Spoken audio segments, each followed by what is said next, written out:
second T20I on Tuesday between India and Sri Lanka. Murli, in the first T20I, Sri Lanka had their moments. With ball they struck early. It looked like the Indian innings wasn't gathering the kind of power that it's used to towards the end. And even in the chase, Sri Lanka kept them in it, and yet they fell 38 behind. What do they need to turn around ahead of the second T20I for you? See, in T20, it will look right because a shorter format, you are in the game, but actually you are not in the game. So that is always been because when you are there, first 5 6 overs, if you play well and if you don't know continuing the things, then it looks like you are there, but in the end, it will come and hurt you because few 2 3 wickets you will collapse because very difficult to come back from T20 because you have to keep on taking the momentum from the start. Otherwise, in the middle, if you let go the momentum, coming back is very hard because you don't have many balls to play.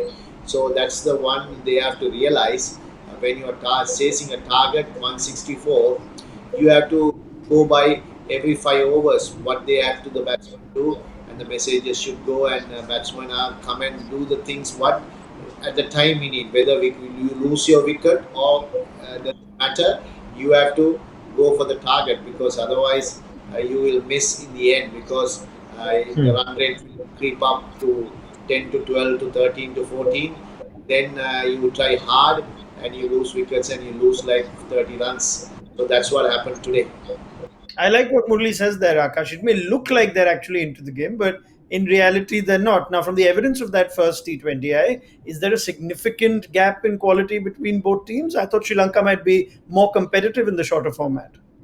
With regards to the bowling, no. With regards to the batting, yes.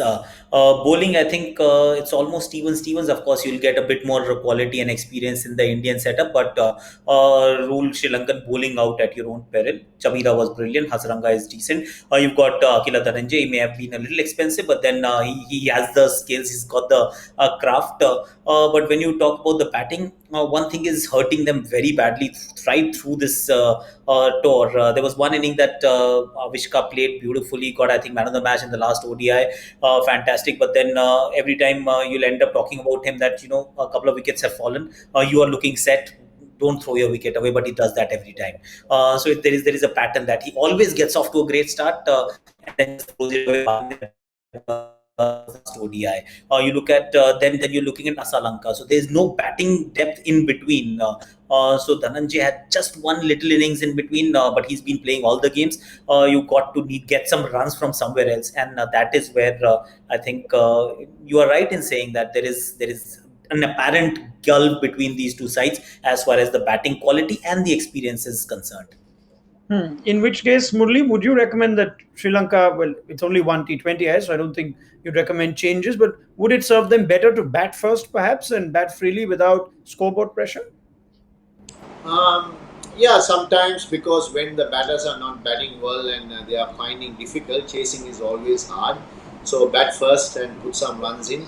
And they got capable bowlers because I don't think bowling wise Sri Lanka is maybe not experienced, but they are capable bowlers because if you see the it's a good attack. And if you see, you got a fast bowler at 145 and others can help around him. So I think they got all rounders. But only problem is, I would say they are batting because they are not um, finishing matches. Like you are if you want to win matches, at least one or two batsmen has to score more than 50 runs. At least one in a T20 50 runs, and 2 3 players has to play more than 30 40 runs. So then only you can win a match. Here it's they are not whoever getting a start is not finishing with the team. So that's the biggest problem they have. So I think they will sort out in a way because maybe they are playing. They would have played a lot of 20 matches, but they are not learning. I would say they could have learned very quickly, and Yeah. whoever get a start, get going nearly about 60 70 runs, and others play around him, and then you win matches. Otherwise, you're not going to win many matches. Surya Kumar Yadav and Prithvi Shaw might soon be off to England. If that is indeed before the second T20I, I'm guessing that's the only situation in which there would be changes made. How would India react to that? Then who gets in for you?